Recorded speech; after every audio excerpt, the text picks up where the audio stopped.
Let's talk about the global cues. Here's Sonal with the World View.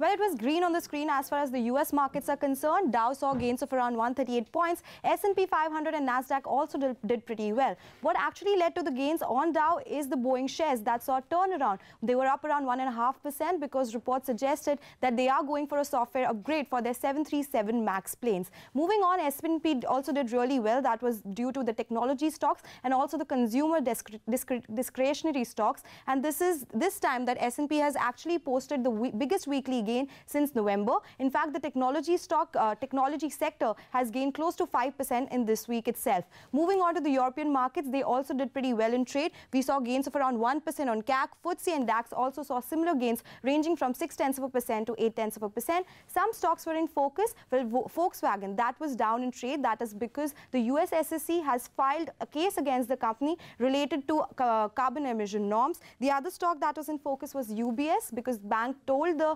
lawmakers that they are setting aside around 450 million euros to appeal against a French court order. Overall, the technology stocks did really well, and it was the chip makers that actually surged in trade. Moving on to the Asian markets, they are comfortably in the green territory right now. We are seeing gains of around 0.5% on Shanghai and Hang Seng, and Nikkei also up around 0.6%. It is Kospi that is quite flat as of now, but SGX Nifty, that is indicating a higher start to trade today. Back to you. Sonal, thanks a lot for that. Jeffrey Dennis is now with us. Jeffrey, hi, good morning. Thanks a lot for joining us.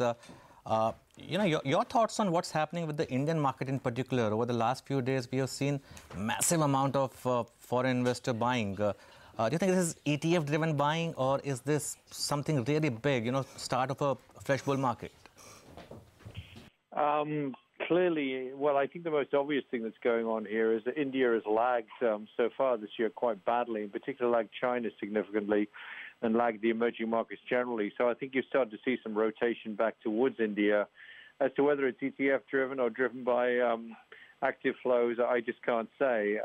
But I think it's a catch-up mode. I think investors are feeling more comfortable about also the upcoming elections, perhaps, and also, of course, with inflation having fallen sharply, there's much more room for the central bank to provide support. So I think it's mainly should be viewed as a catch-up phase in what is a very strong start to the year for emerging markets. Good evening, Jeffrey. Thanks for staying up for us. But it's a flood, and yes, there is a catch-up. But there are also some signs of slowdown within the economy. We just had news about Maruti cutting production this month. The trade deficit numbers also indicate a bit of lesser absorption of imports, non-oil imports. Would these be a worry? I mean, at some point in time, would valuations be an issue? Oh, I think valuations are an issue, but they're always an issue, as we know. India is always a very expensive market.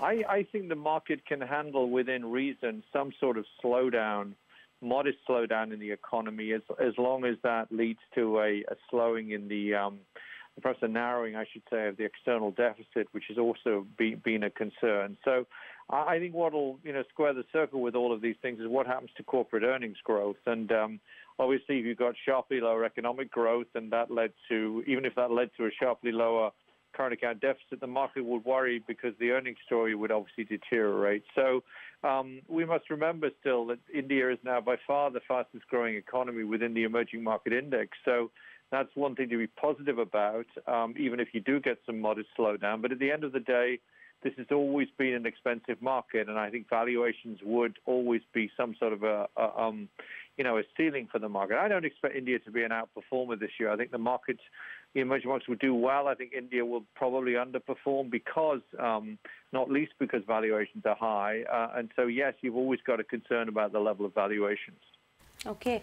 Jeff, hi, good morning. So if you don't expect India to be an outperformer, what would your pecking order look like now? What kind of returns do you think the Indian market can give vis-a-vis the other emerging markets this year?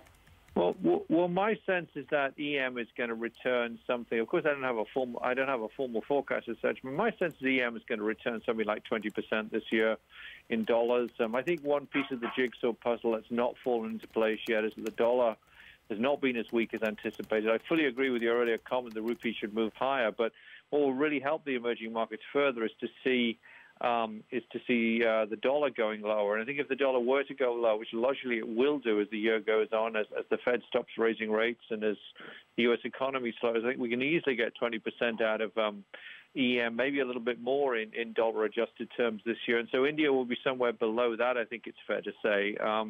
But still, obviously, a good year, but perhaps EM does slightly better. And I think we can easily do 20% in emerging markets this year. Okay, that's good to hear. Jeffrey Dennis, thank you very much for staying up for us.